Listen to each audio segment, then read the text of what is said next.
So this is going to be a really quick lesson that just goes through questions 1 and 2 on language paper 2 for AQA.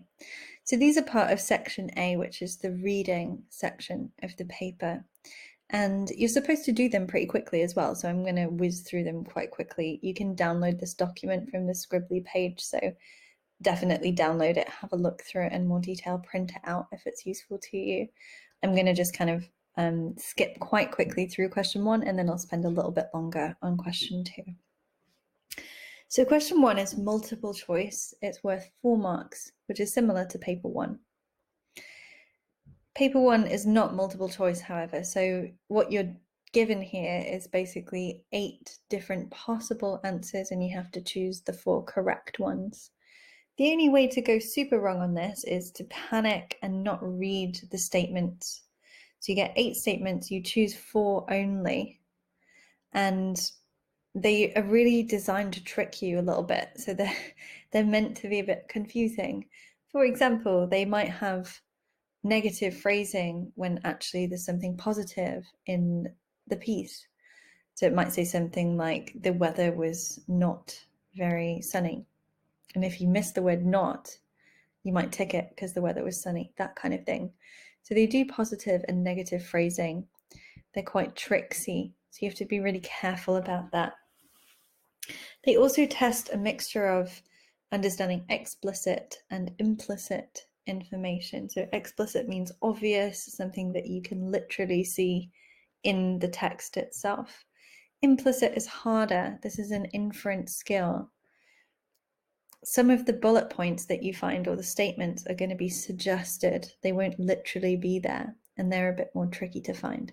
Usually there's 1 or 2 implied statements and 2 or 3 overt explicit statements. So just be aware of that and be careful.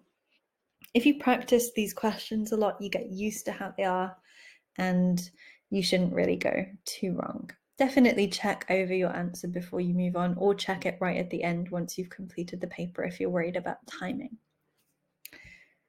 So, question 2 then. I'll spend a tiny bit longer on this one because I said I'd whiz through the first one. This is an analysis question. It's 8 marks. So for me, that usually means about 2 paragraphs. You can use 3 if you wish. It's not really about how many paragraphs you write or how much you write. It's about the quality of your writing. So if you can write 3 quality paragraphs, that's great. If you can't, only write 2 very good ones. You'll get more marks that way. It's a comparative summary question. So in this case, it says a summary of the different activities the boy in source A enjoys and the boy in source B enjoyed when he was young.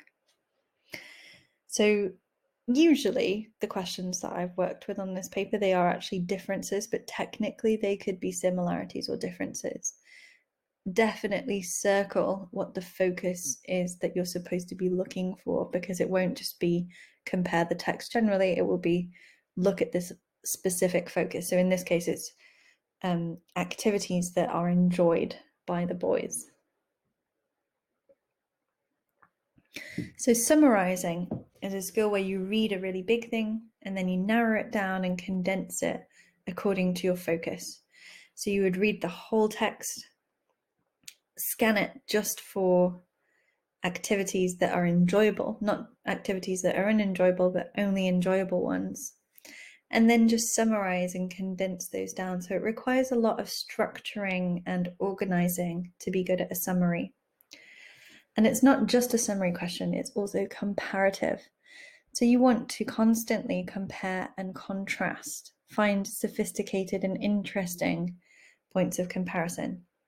So it wouldn't be good to say the boy in source A enjoys football and the boy in source B enjoys rugby, because that's not really a helpful comparison. Instead, you'd need to say they both enjoy physical sports activities, but source A enjoys rugby, source B prefers football. I think I said that the wrong way around, but you know what I mean. So you're not just saying a basic random comparison, you're choosing meaningful comparisons that make sense, that help go deeper into the question. You want to be very equal and fair on the text, so it's best to talk about them both together in every paragraph. And you start with a comparative topic sentence. So the first sentence of your paragraph is going to compare them or contrast them. And then you're going to give equal analysis to source A and B. You need to use exactly the right evidence to prove your point. And then you want to analyze the evidence in detail. So you choose a quotation that proves the type of activity that the boys like. And then you would talk about how and why this proves your point that you just made. So the analysis is really important. If you have loads of really good ideas and evidence with no analysis, you'll probably end up around a mid-level grade.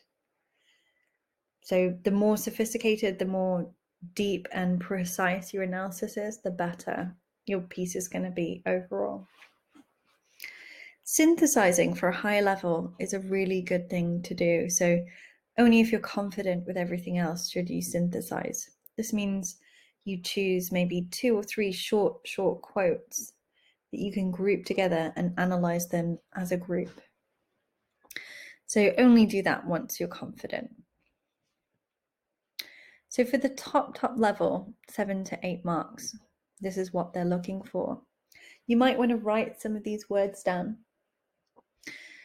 So there's the explicit and implicit information that I was mentioning earlier for question 1. That is also important here. So obvious meanings that are literally said in the text, suggested and implied meanings that are not just said. If you're aiming for a really high grade, go more for the implicit information. It is considered more sophisticated and more difficult to analyze. So you choose things that are harder, that are deliberately ambitious. If you synthesize, again, this is something they look for at this top band. So find up to 3 quotes that all prove your point and analyze them as a group together. Be perceptive about how you summarize, so you notice interesting details that are relevant to your topic, and you've chosen really interesting or really important pieces of evidence and you've analyzed them in quite a sensitive way. So you're not just kind of analyzing quickly and moving on. You're staying longer with your analysis. You're trying to develop it and make it more interesting, more intelligent, and deeper. Both text is very important. You notice that's everywhere. So just, I've said it already, but just definitely do both texts and treat them equally. Usually, if people aren't confident, they kind of ignore the older text if they can and just deal with the new one because that's easier.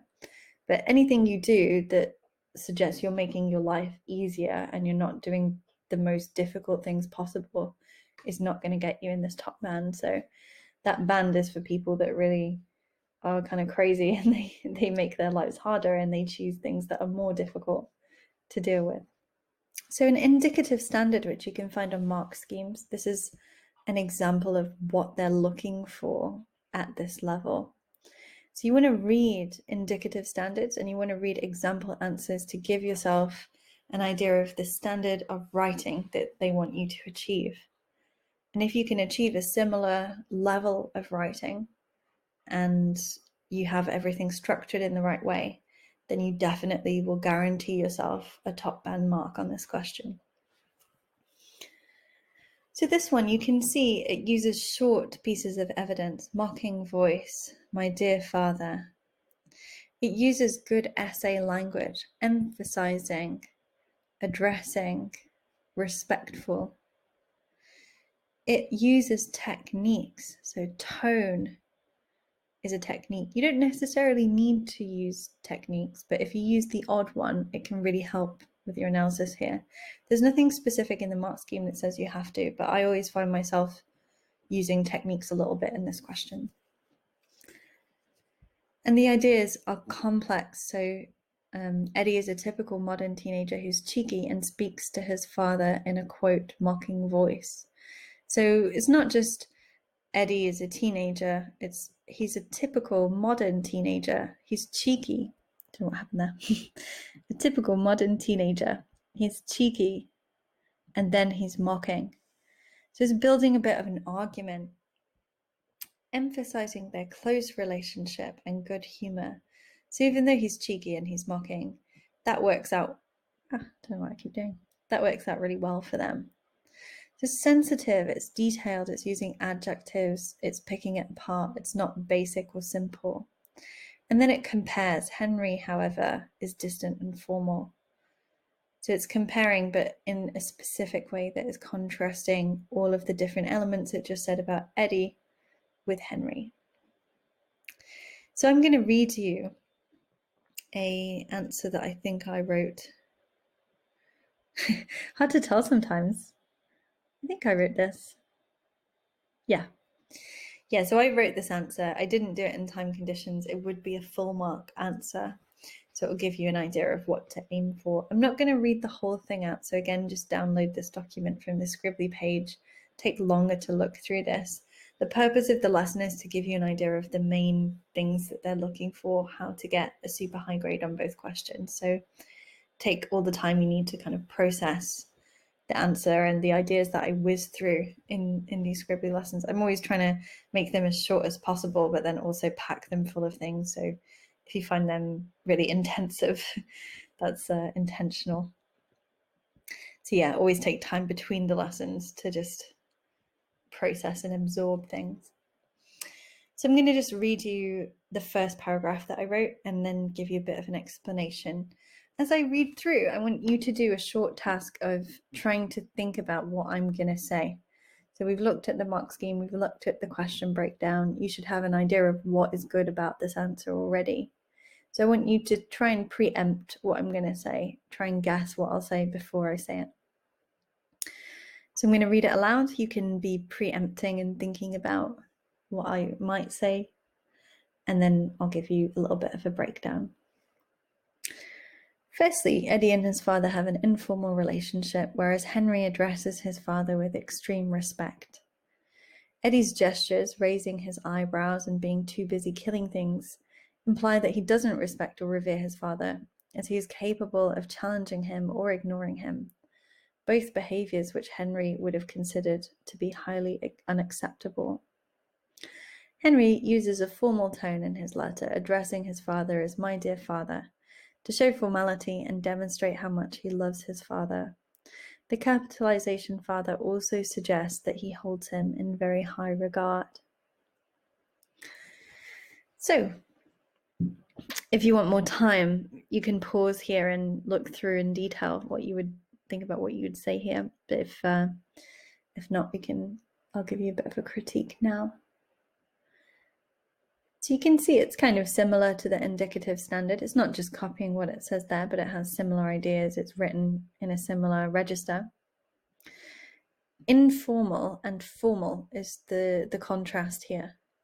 So you'll notice that there's this kind of contrast going on. So it's not just two random things about the characters, but actually two things that make a meaningful contrast. They have some reason that makes sense why you would compare them. This synthesized quotations here, hopefully you noticed that, so grouped together, raising his eyebrows, being too busy killing things. They're embedded so that you can quickly make a point. Embedded quotations is a really important skill to develop for this paper, so make sure that you can do those. And we have this idea, a little bit of extra detail. Capitalization father also suggests he holds him in high regard. So it's going beyond a basic analysis, just saying "my dear father" is formal, full stop. It's going deeper, so formal, but also loving, but also capitalized, so it's respectful. He really reveres him. So there's a few different points being analyzed on the same piece of evidence. I try and think of it as squeezing all you can out of a single quote before you move on. If you think of it that way, it will force you to analyze deeper and it will force you to become more sophisticated, which is what they're looking for at a very high level. So hopefully you're feeling good about paper 2, section A, question 1, question 2, and you feel a lot more confident on those questions. Like I say with that question 2 especially, definitely look through a range of example high-level answers and try to get your own writing up to a similar standard. So yeah, hopefully that's been helpful for you and you're feeling a lot more confident on it. And I will see you in a future scribbly lesson. Thanks for listening.